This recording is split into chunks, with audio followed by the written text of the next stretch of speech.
와인도 여러 가지 주류들이 많이 있잖아요. 근데 보통 사람들이 요즘 레드 와인을 많이 마시고 지금 보시면 앞에 아페리티프로 제가 샴페인을 한 잔씩 준비를 했습니다. 원래 이제 식사하시기 전에 식욕을 돋구는 이제 술 종류들이 있는데 그걸 아페리티프라고 하거든요. 에피타이저하고 곁들여서 먹는 걸 아페리티프라고 하는데 보통 아페리티프에는 이런 기포가 있는 것들을 이제 드시거나 아니면 알코올이 없는 것들은 이제 뭐 스파클링 워터, 그러니까 약간 기포가 있는 그런 거를 드시고. 소믈리에님이 그 한국산 와인을 만들려고 했던 그 계기는 뭡니까? 일단은 한국에서 제가 소믈리에로 일하면서 외국에서 들어온 포도주만 소개하는 입장이었습니다. 보통 우리나라에 들어와 있는 프랑스 와인이나 이런 것들은 대부분 프리미엄급 30% 이상 고급 품질의 와인들만 수입을 합니다. 그런 와인들이 들어올 때 한국에 와서는 한국에 있는 주류를 먹고 싶어하는 경우가 많이 있거든요. 그래서 한 10년 동안 와인 서브를 하면서 느끼는 점인데, 외국인이 니네 와인은 없느냐? 라고 물어봤을 때 가장 이렇게 대신해서 내놓을 수 있는 훌륭한 제품이 그때 제 마음속에는 없었거든요. 그래서 이거는 제 사명으로 한번 뭔가 해봐야 되겠다. 그게 한 95년도에 그런 일이 있어서 천천히 마음속에 가지고 있었는데, 아마 한칠레 FTA가 되면서 제가 다시 마음을 또 굳게 가졌습니다. 포도 맛이 조금씩 다르나요? 네, 포도 맛이 다 다르고요. 네. 중요한 거는 식용하고 양조용 포도가 다릅니다. 근데 저는 처음에 식용 포도로 시도를 했다는 게 제 마음이었고요. 왜냐면 식용 포도가 잘 안 팔리니까 그 농부들이 부가가치를 일으키기 위해서는 잉여 생산물은 뭔가 가지고 있으면 썩잖아요, 포도는. 근데 포도주로 넘기면 썩지가 않거든요. 어떤 차이점이 있나요? 식용하고 아까 양주가 이렇게 좀 발효하는 그런 차이점이 있나요? 원래 가장 중요한 건 원재료가 중요해야 됩니다. 뭐든지. 그러니까 포도가 좋아야 와인이 좋게 나옵니다. 근데 식용 포도로는 와인이 좋게 나올 수 있는 퍼센트가 0.1%밖에 안 돼요. 우리나라에도 제대로 지금 와인을 만드는 생산자들이 13개 정도 있어요. 현재로. 그러니까 우리 포도로, 우리의 양조용 포도로도 되기도 하고 식용 포도로 하는 데도 있고 그렇습니다. 프랑스의 보르고뉴에 가면 이제 네고샹이라고 하는데, 네고샹들도 양조용 포도를 뭐 재배하는 게 아니고 재배하는 사람도 있고 나머지는 원액을 사다가 자기가 브랜드화해서 만드는 거거든요. 그래서 저는 그 프랑스 보르고뉴처럼 그 판매원을 도메인한이라는 명칭으로 제 이름을 따서 도메인한이라고 했습니다. 그리고 저희 나라가 제일 잘 못하는 것들이 이제 그런 포장이거든요. 저도 포장 되게 촌스럽잖아요. 포장을 잘 못하고 그러는데 제가 그냥 23B 붓글씨 써가지고 그걸 디자이너한테 이렇게 그냥 순수하게 해달라 이렇게 했던. 23B가 뭐 뜻이 있나요? 서양의 포도주들이 이렇게 보통 12.5% 이상 되는 알코올을 가지고 있거든요. 네. 그 정도의 알코올을 가지고 있는 이유는 썩지 않는 일반적인, 그러니까 유통할 때 유통기간을 주지 않는 일반적인 포도주. 일반적인 포도주는 12%가 넘어가기 때문에 얘 스스로는 잘 상하지 않는, 어떤 거는 100년 넘게 보관해 있는데도 아직도 변해가고 있는 거죠. 식용 포도를 수확을 하면 당분 브릭스가 14브릭스밖에 안 나옵니다. 그러면 그게 알코올이 6도 정도밖에 안 되고요. 6도에서 많이 나오면 9도 정도는 나옵니다. 근데 제가 아까 12%는 돼야 유통기간에 대한 무리가 없고 유통하는 거잖아요. 그래서 23브릭스 정도 되면 알코올이 13.5% 정도 됩니다.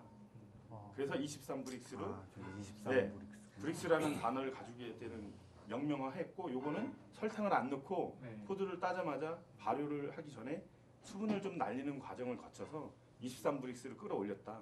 그래서 23B라는 명명을 했죠. 당도를 말하는. 네, 당도를 말하는 게 그게 이제 브랜드화.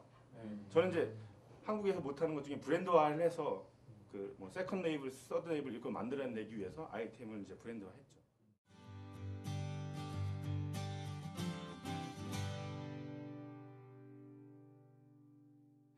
세팅하는 방법이 어떻게 있나요? 가장 좋은 거는 세 단계로 저희는 표현하는데, 색 보고 향을 맡고 이거로 이제 테스팅하는 건데, 정상적으로 봤을 때 붉은색을 띠고, 레드 와인이니까 붉은색을 띠고 있으면 문제가 없는 겁니다. 근데 이걸 볼 때 빛나느냐, 밝게 빛나느냐, 안 빛나느냐, 아니면 얘가 뿌연가 안 뿌연가, 투명도를 봐주시는 게 가장 좋은 것 같아요. 이렇게 뒷 배경에 화이트와인, 남자분들은 와이셔츠가 있는데 이런 냅킨을 배경으로 두고 45도 기울여서 보시면 뿌연지 안 뿌연지 보시면 안 뿌여면 얘는 상당히 클리어하다. 그래서 깨끗한 거거든요. 그러면 이제 저장하는 과정에 문제가 없었다. 그 다음에 향을 맡으시는 거죠. 향을 저장- 맡았을 때도 저장 과정에 문제가 있으면 뿌얘지는 예, 뿌얘집니다. 예. 원래 빨간색이어야 되는데 오래되면 숙성되면서 이렇게 빵 브라운 톤으로 변해갑니다.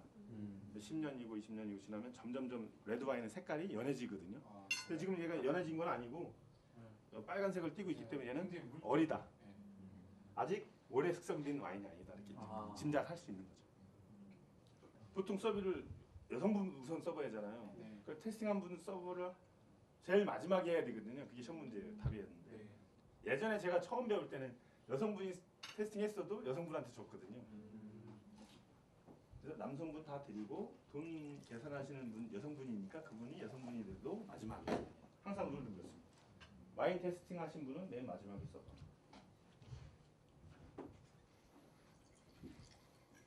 그래서 오른쪽에서 서브를 하잖아요. 음료를. 그래서 와인 차는 항상 오른쪽에 있고요. 그래서 빵은 왼쪽에 있고. 그래서 보통 소스는 왼쪽에서 서비스를 해줍니다. 푸드는 왼쪽에서 하고 음료는 오른쪽에서 이렇게 서브합니다. 그리고 이렇게 고객이 레이블을 볼 수 있게끔 따라드려야 돼요. 이렇게 하는 게 아니고요. 고객이 레이블을 볼 수 있게끔 레이블이 자연스럽게. 와인 시음에서는 가장 자기가 느끼신 대로 그냥 자연스럽게 얘기하는 게 제일 좋은 것 같고요. 물론 법칙이 있죠. 그건 따라주면 좋겠지만 그래도 편하게 식사하는데 너무 불편하지 않으면 편한 상태로 드시는 게 좋을 것 같고 되도록이면 이제 스템을 사용하는 게 제일 좋은 거죠. 잔을 드실 때는. 그래서 이게 돌리기도 편하거든요. 이렇게 잡고 돌리기엔 좀 네. 불편하시잖아요. 근데 돌리는 것도 향을 이제 이렇게 더 빨리 일으켜서 우리 코어에 이제 많은 다양한 향을 느끼게 하는 거거든요. 와인의 생명은 향에 있습니다. 제가 보기에는. 그래서 제가 만든 와인의 향을 맡아보시면 조금 더 놀라실 겁니다. 이게 한국적인 향일까? 라는 생각이.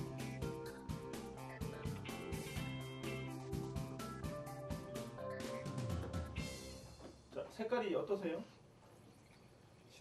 더 진한데요? 자, 한국산 와인에서 이렇게 진하게 나온 거 처음입니다. 루비 같던 느낌. 굉장히 진한 느낌이에요. 굉장히. 근데 제 거는 아주 진한 색깔을 띠고 있거든요. 근데 이제 보통 와인을 아는 분들이 테스팅했을 때는 에이 한국산이 그렇죠 이렇게 하는 게 답입니다. 근데 외국인한테 테스팅하면 이게 한국의 와인이구나 라고 이게 이렇구나 라고 얘기하는 답변이 다르죠. 맛이 좀 독특. 네. 네. 그래 기억이 남아야 되고 또 이 그렇죠. 와인은 네. 냄새나 이런 특히 거. 장기 보관이 가능해요. 그동안 한국산 와인들은 장기 보관하기 어려운 포도 품종이기 때문에 껍질이 얇아서 타닌 성분이 많이 안 나오거든요. 이건 산노루가 들어갔기 때문에 좀 오래 보관할 수 있고요. 최소한 5년 정도는 더 가도 꺾이지 않을 정도로 색깔도 잘 안 변하고. 근데 기존에 이제 캠벨로 만든 와인이나 다른 MBA로 만든 포도주가 있는데 한국에는 한 6개월에서 2년 사이에 색깔이 갈색으로 살살살 변해갑니다. 근데 이거는 좀 오래 보관이 가능하고 대부분 한국의 생산자들이 설탕을 넣고 만들다 보니까 비용을 절약하기 위해서 알코올을 딱 12%에 맞춰요. 1도 높일 때 17.5g이 더 필요하거든요.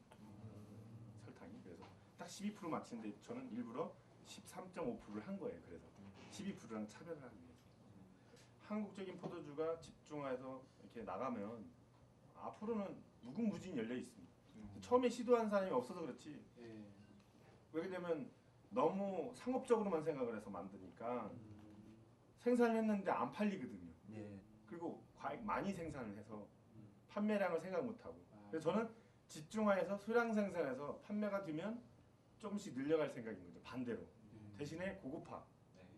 근데 일반인들한테는 일단은 내주지 않는 게 이제 처음에. 왜냐면 한국 분들이 한국의 향을 먼저 알고 있는데 접근하기보다는 외국 사람한테 먼저 브랜드화를 올려놓은 다음에 그 사람들의 입소문에 의해서 대중이 편하게 먹을 수 있는 가격대와 입에 맞는 와인을 딱 내놓는 거죠. 근데 처음부터 입에 맞는 와인을 내놓으면 아까도 말씀드렸죠. 이게 뭐 한국 와인이야. 안 먹을 수가 있다는 얘기죠. 그래서 천천히 그런데 스텝 바이 스텝을 하고 있는데 벌써 작품을 4번째 해봤거든요. 2009년산은 지금 오크통에 잠자고 있고요. 2008년산부터 시판이 가면 IP용으로 버섯 사진 보고 계십니다.